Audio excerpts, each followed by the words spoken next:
नमस्ते, आदाब, सत श्री अकाल।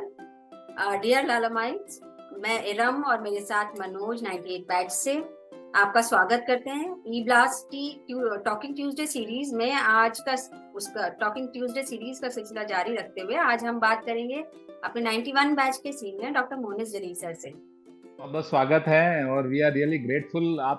हम आपसे दोबारा से जुड़ पा रहे हैं इतने सालों बाद। वो सारी यादें दोबारा से ताज़ा हो रही है जो आपके साथ हमने अपने क्लिनिकल वार्ड्स में, टीचिंग्स में आपके साथ देखा। आपको मिस किया इतने सालों से। And wish you all the best for future sir. अब आप अपना बताइए कि आपका LLM कॉलेज के सफ़र के बारे में, कि आपने UG PG यहाँ से किया है, तो आपका कैसा एक्सपीरियंस रहा है और क्या क्या ड्रीम्स आप देख के आए थे और अब अपने आप को कैसा देखते हैं उस बारे में? देखो यार, सपनों सरीखा रहा। वो जो मेडिकल कॉलेज की लाइफ होती है, जब आप फर्स्ट ईयर में जाते हो, फाइनल में बाहर आते हो। मैं लकी था कि मुझे PG भी वहीं से करने का मौका मिला और इतने अच्छे और शानदार बैच 98 बैच को पढ़ाने का मौका भी मिला। तो सफ़र बहुत अच्छा रहा। और जो सफ़र की मंजिल तो नहीं मैं कहूँगा, लेकिन यही कहूँगा कि अभी सफ़र चल रहा है। तो जो सोचा था, अब मैं अहमदाबाद में प्रैक्टिस कर रहा हूँ और मेरा अपना नर्सिंग होम है। मेरी वाइफ गायनी है, उन्होंने भी मेरठ से ही PG किया, हालांकि UG उन्होंने KGMC से किया। तो सफ़र ओवरऑल बहुत अच्छा रहा। सफ़र के साथी है बहुत अच्छे रहे और बहुत यादगार हैं सब। आपकी फर्स्ट ईयर की कॉलेज की कोई अविस्मरणीय घटना? बहुत सारी हैं, कोई एक नहीं। एक मुझे याद आ रही है कि एक बार हम छुट्टियों में थे, समर वेकेशन में। हम लोग पहले आ गए थे क्योंकि हम लोगों के प्रॉफ आने वाले थे, तो हम लोग जल्दी आ गए थे। तो हम लोगों ने लाइट चली गई थी, जैसे हमारे हॉस्टल में अक्सर जाती है, तो हमारे पास एक कैंडल लैम्प था। हमने कहा चलो दूसरे रूम में चलते हैं, वहाँ पर थोड़ा सा ज़रा ज़्यादा वेंटिलेशन है। तो हमने कुछ ऐसा किया कि अपने एक बेडशीट थी, किसी ने बेडशीट उठाई, किसी ने कैंडल। तो वो एक इफ़ेक्ट आया जैसे कोई हॉरर इफ़ेक्ट आ रहा हो। सोचिए आप हॉस्टल में अंधेरे में जा रहे हैं और सिर्फ कैंडल जल रही है और पीछे से किसी ने शीट पकड़ी हुई है। तो हमें फ़ौरन आइडिया आया कि चलो एक काम करते हैं, एक हॉस्टल में एक भूत लाते हैं। तो हमने 4-5 लोगों ने मिलके बड़े अच्छे ढंग से, बड़ी अच्छी एडिटिंग करके, ये भूत इधर से आता था, छत पे चला जाता था, नीचे हो जाता था और फला रूम में चला जाता था। हमने लोगों को भूत दिखाया, लोगों को असली भूत लगा, लोग उससे बहुत डरे। गर्ल्स हॉस्टल में हमें लोटा भर भर के गालियाँ पड़ी, बल्कि बाल्टी भर भर के गालियाँ पड़ी, क्योंकि हमने सुना, लड़कियों ने बताया कि वो अकेली बाथरूम में जाना उन्होंने बंद कर दिया था। वो 3-3 4-4 जाती थी और वो एक लड़की जितनी अंदर बैठी रहती थी, अगर टॉयलेट गई है या बाथरूम गई है, तो वो बाहर लड़कियां बाकी खड़ी रहती थी, कुछ सो जाती थी उसमें से। हमें ये भी बताया। बहरहाल वो टाइम मुझे अच्छी तरह याद है। वी हैड फन, थोड़ी गालियां भी पड़ी, लेकिन वो बहुत ही यादगार लम्हा था। बहुत सारे एक्सपीरियंस आपके कॉलेज से पहले वाली लाइफ में भी रहे होंगे। तो देखो यार, मैं बहुत शरीफ बच्चा था, ठीक है, मेरी डिमांड भी बहुत लिटिल होती थी। कभी कोई शरारत या उनसे मैं दूर ही रहता था। और बस कॉलेज टाइम में हम लोग थोड़ा सा कॉलेज से पहले जब नई जवानी आती है, ठीक है, तो मेरा एक दोस्त था प्रकाश भट्ट, उसके साथ हम थोड़ा बहुत हंगामा कर लिया करते थे, बट अदरवाइज कोई खास नहीं, नथिंग मच। मैं बहुत अभी भी मैं बहुत सीधा बच्चा ही हूँ और तब भी मैं बहुत सीधा बच्चा हुआ करता था। अच्छा सर, हाँ, हम लोग तो जब सेकेंड ईयर में आते हैं तो मतलब सभी लोग बहुत ही ज्यादा एंथुजियास्टिक होते हैं और सब बहुत, क्योंकि पहली बार क्लिनिक्स में जाते हैं। तो आपने हमें, मतलब जो हमारी फर्स्ट क्लिनिक जो हमारी थी वो मेडिसिन की थी और आपने हमें रेस्पिरेटरी सिस्टम पढ़ाया था। तो हम लोग तो मतलब बहुत इम्प्रेस थे कि भाई सर को कितना कुछ आता है यार, कितने अच्छे डॉक्टर हैं, और हम लोग को कुछ आता जाता नहीं था। तो हम लोग को लगता था कि पता नहीं हम लोग भी आगे चलकर मतलब कुछ पढ़ पाएंगे, अच्छे से डॉक्टर बन पाएंगे, नहीं बन पाएंगे। तो हमारा इंप्रेशन तो बहुत अच्छा था आपका, लेकिन आपका हमारे बैच का इंप्रेशन कैसा था? बस यही था, मुझे पता था आप लोगों को आता जाता नहीं है, जैसे अभी आपने कहा, ठीक है, तो मैंने भी कुछ भी पढ़ा दिया। मैंने जो भी पढ़ा आपको लगा मैंने उसमें रेस्पिरेटरी में कार्डियो पढ़ाया हो या न्यूरो भी साथ में जोड़ दिया हो, ठीक है, जितना मुझे उस टाइम याद था। क्योंकि एज PG हम लोगों को भी फर्स्ट ईयर सेकेंड ईयर में ज़्यादा नहीं आता है, क्योंकि हम लोगों को सिर्फ क्लिनिकल वर्क में ही इतना टाइम निकल जाता है। अब आप लोगों ने सबने PG किया हुआ, आप लोगों को अब मालूम है, ठीक है। तो बस यही बात है, आपको आता जाता नहीं था, तो ऑब्वियसली हमने भी उसका फ़ायदा उठाया। नहीं सर, हमारे बैच का जो इम्प्रेशन था वो नहीं, बैच का इम्प्रेशन तो देखो यार, मतलब मेस्मराइजिंग था, ठीक है। ऐसा लगा कि यार ये बैच है मेडिकल कॉलेज में। मैं 91 से हूँ, तो पिछले 5 बैच को मैं जानता था और अगले 8 बैचेस को मैं जानता था। उसमें सिर्फ 3 बैचेस ऐसे थे जिससे मैं समझता हूँ कि एक्स्ट्रा ऑर्डिनरी थे। एक 89 था, एक 93 था और एक आप लोगों का बैच। तो आप लोगों का बैच ऐसा था जिससे सब लोग पढ़ाना चाहते थे। मतलब पीजीज में मैंने जो उत्साह देखा है आप लोगों को पढ़ाने के लिए, और उनमें मैं भी शामिल था। ठीक है, आज यार 98 बैच आ रहा है, उसको ज़रूर पढ़ाना है, वो हम लोगों की प्रायोरिटी हुआ करता था। रीज़न उसके बहुत सारे थे, मैं उनको पिन पॉइंट नहीं करना चाहता। ठीक है, बहुत सारे का मतलब बहुत सारे थे, you know. But yes, 98 batch was extraordinary और उसको पढ़ाने में मज़ा आता था। हम लोगों ने भी आपकी टीचिंग को उतना ही एंजॉय किया और अभी भी मिस करते हैं वो सारी वॉर टीचिंग। एंड भी हमेशा ट्राई करते थे कि हम लोग वो आपकी क्लास कम से कम मिस ना करें। सब लोग बढ़ चढ़ के आपकी क्लास में आते थे। तो ये तो एज ए टीचर आपका एक्सपीरियंस हो गया। मुझे दोबारा एज ए स्टूडेंट आपका एक्सपीरियंस। मुझे दोबारा बिल्कुल सर, अगर दोबारा मौका मिलेगा तो हम लोग दोबारा से आपके स्टूडेंट बनेंगे और अभी भी स्टूडेंट हैं, बहुत कुछ आपसे सीखने को मिलता है। तो एज ए स्टूडेंट आपके कौन रोल मॉडल टीचर रहे हैं कॉलेज में जिनको आप पसंद करते हैं, आज भी आप उनसे मिलना चाहते हैं और वो एक तरह से मेंटोर की तरह अभी भी हमें गाइड करते हैं? तो ऐसे कौन से आपके फेवरेट टीचर रहे हैं कॉलेज में? यार देखो, रेगुलर टीचर जो सबको पसंद थे वो सभी को पसंद है। जैसे रमेश बाबू फॉर एग्जाम्पल है ना, उनका तो एक डिफरेंट क्लास था और आज भी जहाँ मिल जाते हैं वो, ठीक है, तो सब लोग रमेश बाबू करके, मतलब he was kind of celebrity in our medical college. लेकिन अपार्ट फ्रॉम रमेश बाबू, कुछ टीचर ऐसे रहे हैं, जैसे मैं एक एग्जांपल दूंगा, डॉक्टर विनय अग्रवाल। मैं उन्हें बहुत पसंद करता था। वो हमेशा स्टूडेंट को पास करते थे और ज़्यादा सारा मार्क्स देने की कोशिश करते थे। एक चंद्रमा पाठक सर हुआ करते थे, उनसे आप फरमाइश से मार्क्स ले सकते थे। अगर उन्होंने आपको 6 दिए तो आप उनसे नहीं सर थोड़े से बढ़ा दीजिए, तो 7 कर देते। अगर 7 दिए तो सर थोड़े से बढ़ा दीजिए, तो उसको 8 कर देते। मेडिकल कॉलेज में ऐसा कहाँ होता था।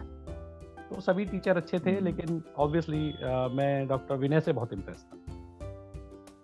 सर, आपके पीछे स्टूडेंट्स और आपके बैचमेट्स इतने दीवाने क्यों थे?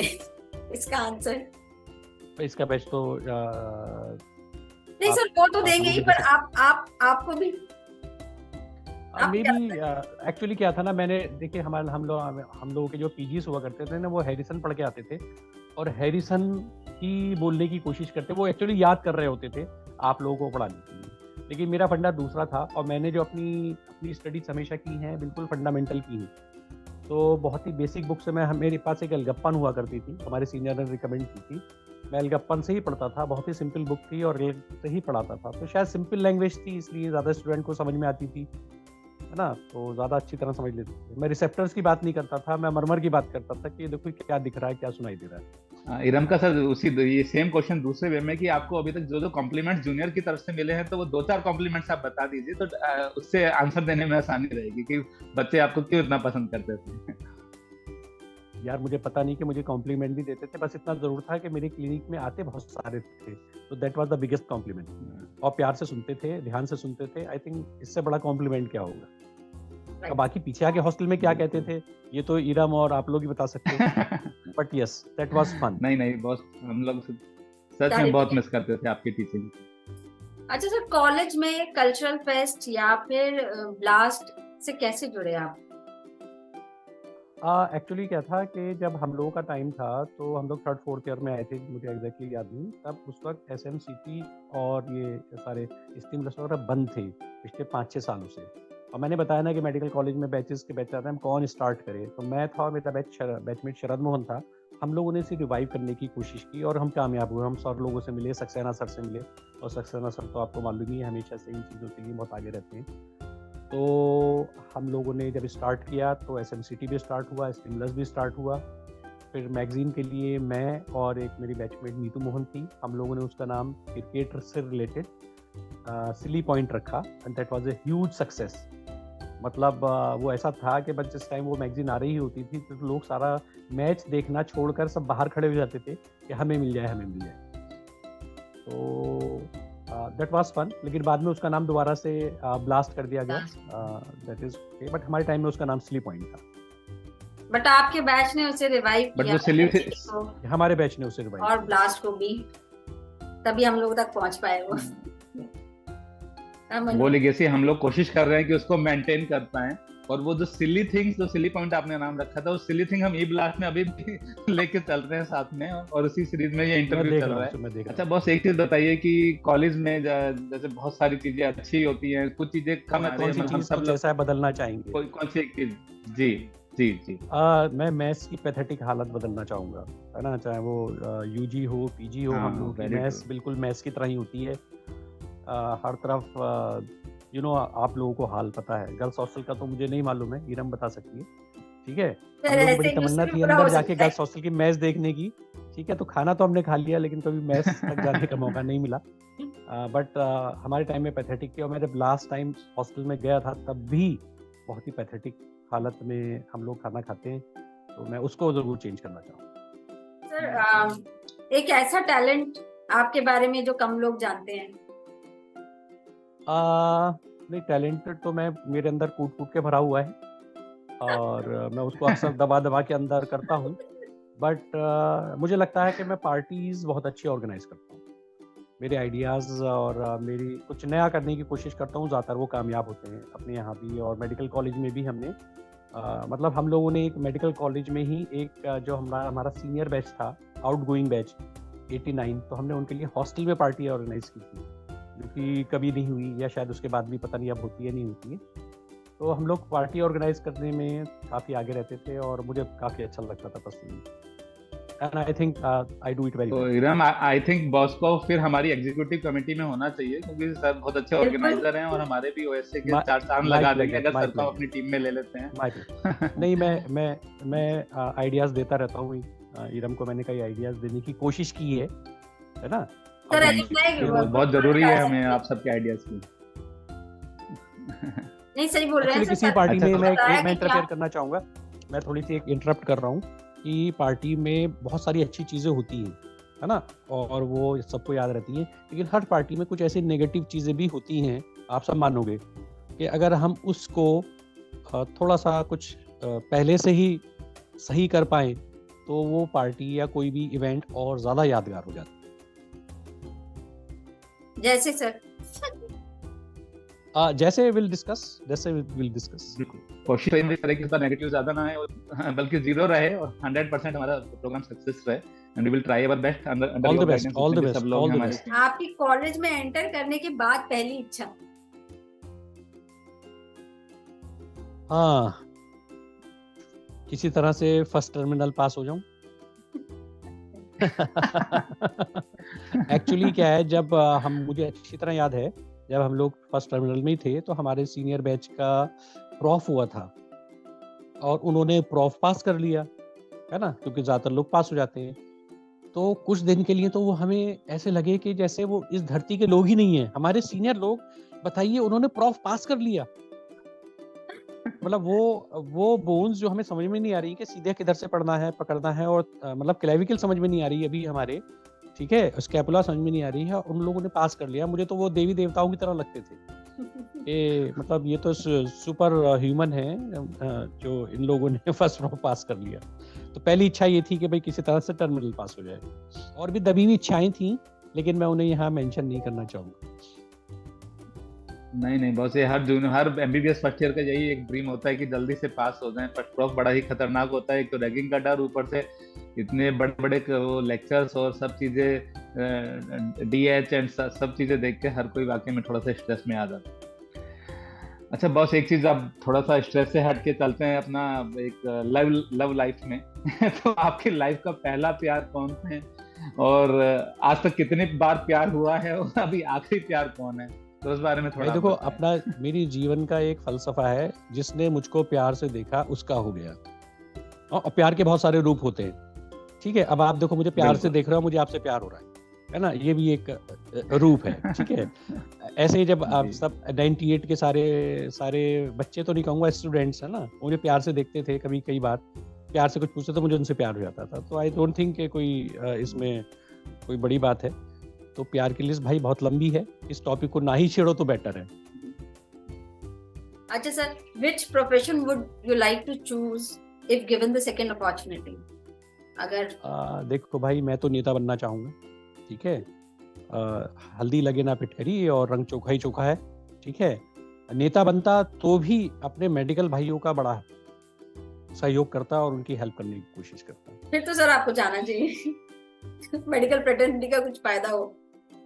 बिल्कुल। अच्छा बस ये बताइए, अगर आपको किसी एक पॉलिटिकल फिगर को चूज करना पड़े कि आपको उस पॉलिटिकल फिगर की तरह जैसा बनना है और कुछ करना है देश के लिए, तो which political figure you would like to be? देखो यार, पॉलिटिकल फिगर मैं नेता बनना चाहता हूँ, इसलिए नहीं कि मैं उन पॉलिटिकल फिगर की तरह बनना चाहता हूँ। नहीं मैं नेता बनना चाहता हूँ, मैं पॉलिटिशियन बनना चाहता हूँ ताकि उन पॉलिटिकल फिगर्स की तरह ना बनूं, कुछ डिफरेंट बनूं। तो उनकी तो बात ही रहने दो, मैं ही होता। चलो बहुत अच्छा, सर, वेरी गुड। सर आपको अगर कोई गाना गाना हो तो गाना कौन सा होगा, फेवरेट गाना गाना? मुझे बहुत सारे सॉन्ग्स पसंद हैं और उसमें एक सॉन्ग है वाडेकर का, ए जिंदगी गले से लगा ले, मैंने भी तेरे हर एक गम को गले से लगाया। That is a very wonderful song, मुझे अच्छा लगता है। अच्छा बॉस, ये बताइए कि जो पहले बच्चों में हम लोग कार्टून देखते थे, उस सब लोगों का कोई ना कोई एक सुपर हीरो होता है, कोई एक फिक्शनल कैरेक्टर होता है। तो आपका कौन वो फिक्शनल कैरेक्टर था जिसको आप लगते थे और आप उसको रोल प्ले करते थे? लोग शक्तिमान बनते थे, गोल गोल घूमते थे, तो ऐसा कोई फिक्शनल कैरेक्टर जो आपको बहुत पसंद था और आप वो बनना चाहते हैं कि वो बन के कुछ करें, वो सुपर पावर्स आपको मिल जाए? He-Man and the Masters of Universe। वाह ग्रेट।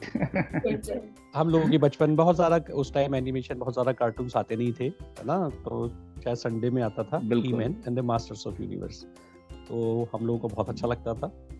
और एक और आता था जायंट रोबोट, है ना, पता नहीं अब आप लोगों ने कभी उसको नाम सुना है नहीं सुना है। बहरहाल He-Man was my favorite। He-Man definitely सबको देखना है। So what was the funniest thing you have ever done in the college? बहुत सारी, मतलब कोई एक नहीं है। मैंने एक एग्जांपल आपको दिया, वो दैट घोस्ट वाला जो मैंने आपको बताया। इसके अलावा भी बहुत सारी चीज़ें होती थी। हम लोग मैगजीन निकालते थे। एक बार क्या हुआ कि भाई आप कॉलेज में BLTs होती हैं, ठीक है। तो हमें लगता था कि मैं और मेरा एक दोस्त था शरद, मेरे बार में रहता था, तो हमें लगा यार ये BLT तो बड़ी बुरी बात सी है ना भाई, किसी को सबको भगवान ने बनाया है। अब कोई इनर ब्यूटी की बात नहीं करता है ना, यहाँ पर सब आउटर ब्यूटी की बात करते हैं। BLT भी खैर मतलब ऑब्वियसली अच्छी लिस्ट होती है, पर हमने एक डिफरेंट लिस्ट बनाई। हमने उसमें ब्यूटी के 5 मार्क्स दिए, हमने उसमें बिहेवियर एंड के 5 मार्क्स दिए, हमने कोई पढ़ने में कैसा है, एकेडमिक ब्रिलियंस कैसी है, उसको भी 5 मार्क्स दिए। तो आउट ऑफ हमने 21 इस तरह से बनाया। तो पूरी हमने जो उसका नाम रखा ट्रू BLT, ठीक है। और हमने वो लगा कर, मैंने और शरद ने, हमने उसे जहाँ से हम एंटर करते थे पार्किंग के साइड में, वहाँ पेस्ट कर दिया। तो खलबली मच गई क्योंकि BLT पूरी उल्टी पुल्टी हो गई। अच्छा, कुछ BLTs ऐसी थी जो कि अच्छी BLT थी, हर तरह से अच्छी BLT थी, वो उस लिस्ट में थी, है ना। लेकिन कई अननोन लड़कियां भी टॉपर्स में आ गई, टॉप 10 में आ गई। तो जो उन BLT के चमचे हुआ करते थे, जो ट्रू BLT के चमचे थे, वो हमारे पीछे पड़ गए, लेकिन उन्हें पता नहीं लगा किसने बनाया। वो लेके उन्होंने उसको फाड़ा, उसको सारी इन्वेस्टिगेट किया, आसपास के जितने भी फोटोस्टेट वाले थे उनके पास गए कि भाई ये किसने कराया। बहरहाल वो किसी को पता नहीं लगा। तो that was one thing I remember कि जो हमने की और अच्छी भी की। I think you would agree. नहीं बिल्कुल सही किया और आज आपका वो राज खुल भी गया है। तो 91 बैच सब लोग देख लो कि वो आखिर किसने किया था। आज आपकी इन्वेस्टिगेशन पूरी हो जाएंगी। और एक्चुअल में ये फैक्ट है कि पर्सन का ओवरऑल पर्सनैलिटी देखना चाहिए। एंड वो आपने बहुत अच्छा इनिशिएटिव उस टाइम पे लिया और वो थॉट आना भी उस टाइम पे बहुत बड़ी बात है। सर, ई-ब्लास्ट टीम के लिए कोई मैसेज देना चाहेंगे आप? मैं ई-ब्लास्ट टीम और 98 बैच एज ए होल को आप लोग बहुत शानदार बैच हैं और हमेशा आपने बहुत अच्छा किया है। और मैं आप लोगों को ऑल द बेस्ट बोलना चाहूँगा। बस ये कहूँगा कि आपका 98 मैं एक्सपेक्ट कर रहा हूँ पर्सनली कि इस बार जो OSA हमेशा बहुत अच्छा होता है, लेकिन इस बार का इतना शानदार होना चाहिए, इतना ग्रैंड होना चाहिए कि जो लगे हाँ कि ये 98 बैच निकला है। Thank you so much for your wishes. I wish you all the best for that. बिल्कुल बॉस, हम अपनी पूरा जी जान लगा देंगे उसको अच्छा करने के लिए। और एक मैसेज आप पूरी दुनिया में फैले हुए जितने भी लाला माइट्स हैं उनके लिए भी दीजिए कि अपने कॉलेज से कैसे जुड़े और जब भी मौका मिले कैसे वो अटैच हो सकते हैं इस बारे में? बस मैं यही कहूँगा कि जो लोग इसमें आ रहे हैं वो ज़रूर आएँ, और जो लोग नहीं आ रहे हैं या नहीं आ पा रहे हैं, मैं उनके लिए कहूँगा ये मौका ना छोड़ें अपने कॉलेज आने का, अपने बैचमेट से मिलने का। ये मौका अगर आपने मिस कर दिया तो आप ज़िंदगी भर पछताएंगे।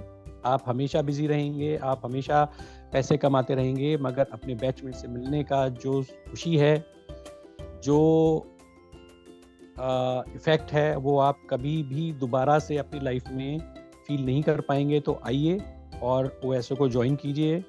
2023 में 98 बैच करा रहा है, इसको ज्वाइन कीजिए। अगर आपने मिस कर दिया तो आप पछताएंगे। सर Thank you, आपका boss. गाइडेंस की तो जरूरत होगी हम लोगों को, ई ब्लास्ट के लिए भी और ओसा के लिए भी, जो भी आपके रिव्यूज होंगे पहले के फंक्शंस में, जो भी। Most welcome, you are most welcome. Thank you sir. Very grateful and thankful to you sir. और इसी तरीके से आपको बार बार हम परेशान करते रहेंगे, आपके इनपुट्स लेते रहेंगे। 98 बैच के लिए मेरा दिल हाजिर है, मैं हाजिर हूँ। सर ने दिल खुश कर दिया बाद में। थैंक यू सर, बहुत बड़ी बात है। Thank you so much sir. Okay, thank you, have a nice day. Thank you sir, same to you. हाँ, thank you boss. Take care.